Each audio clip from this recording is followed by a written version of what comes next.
Hello, my name is Don Harkey with Galt Consulting, and I want to talk to you about change. Change is hard.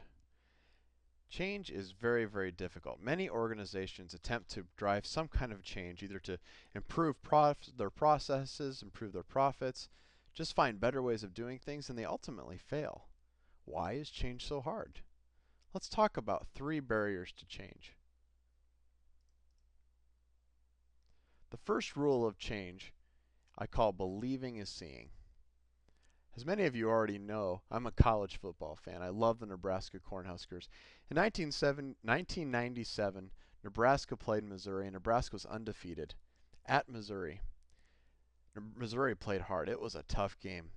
And in the final 2 minutes of the game, Nebraska, down by a touchdown, had to drive 80 yards down the field. On the last desperate play of the game, they threw the ball into the end zone. The ball ricocheted off of the foot of a Nebraska player, popped up into the air, and was caught by another Nebraska player streaking behind the end zone. It was truly an amazing play. Nebraska went on to win the game in overtime. For my Missouri fan friends out there, I suggest you go watch it on YouTube just to get the memory back. Now, as a Nebraska football fan, that is a great memory. I can remember where I was when I saw the game. I can remember jumping up and down at the time when I saw it. Many of my Missouri friends also remember the game. One of the things that we often talk about is whether or not the play was even legal. See, in football, you can't deliberately kick the ball up into the air as part of a play. But Nebraska fans, myself included, would say that he didn't mean to do it. It was an accidental thing. He wasn't deliberately kicking the ball up, and therefore it wasn't a rule violation. Missouri fans look at it, though, and they simply say that it was a rule violation because he did kick the ball up. Of course, Nebraska fans are right. Let's just be honest. But the truth is that believing is seeing.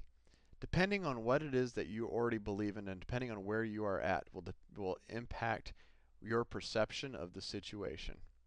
When you're going to drive change within your organization, the preconceived notions that people walk into the room with are going to make a huge impact.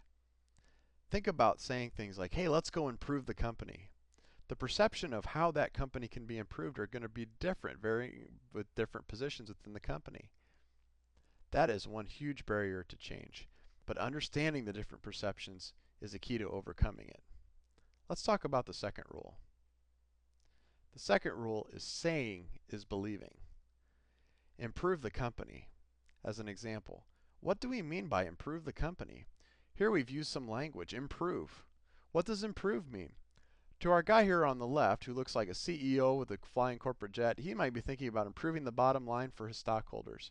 He may be thinking about improving profitability so that he can improve his salary. To our friend here, Joe the worker on the right, he may be thinking about improving working conditions, or maybe even longer coffee breaks, or an easier job, or maybe a lighter drill.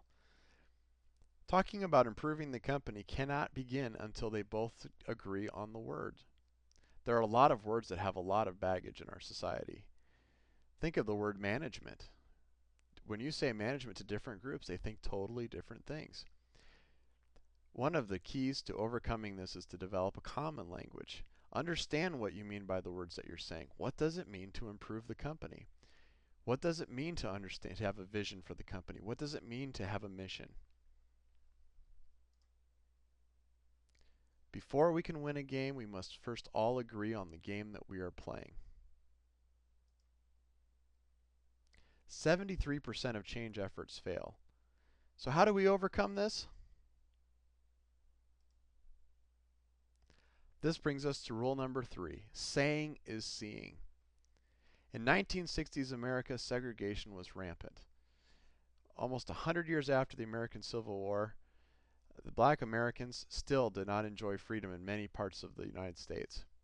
It seemed like a long way from where we are today, having elected our first black president. How did this change begin? One of the biggest implementers of change was Martin Luther King when he gave his famous speech, "I have a dream today." You see, Martin Luther King uses transformational language to say the change.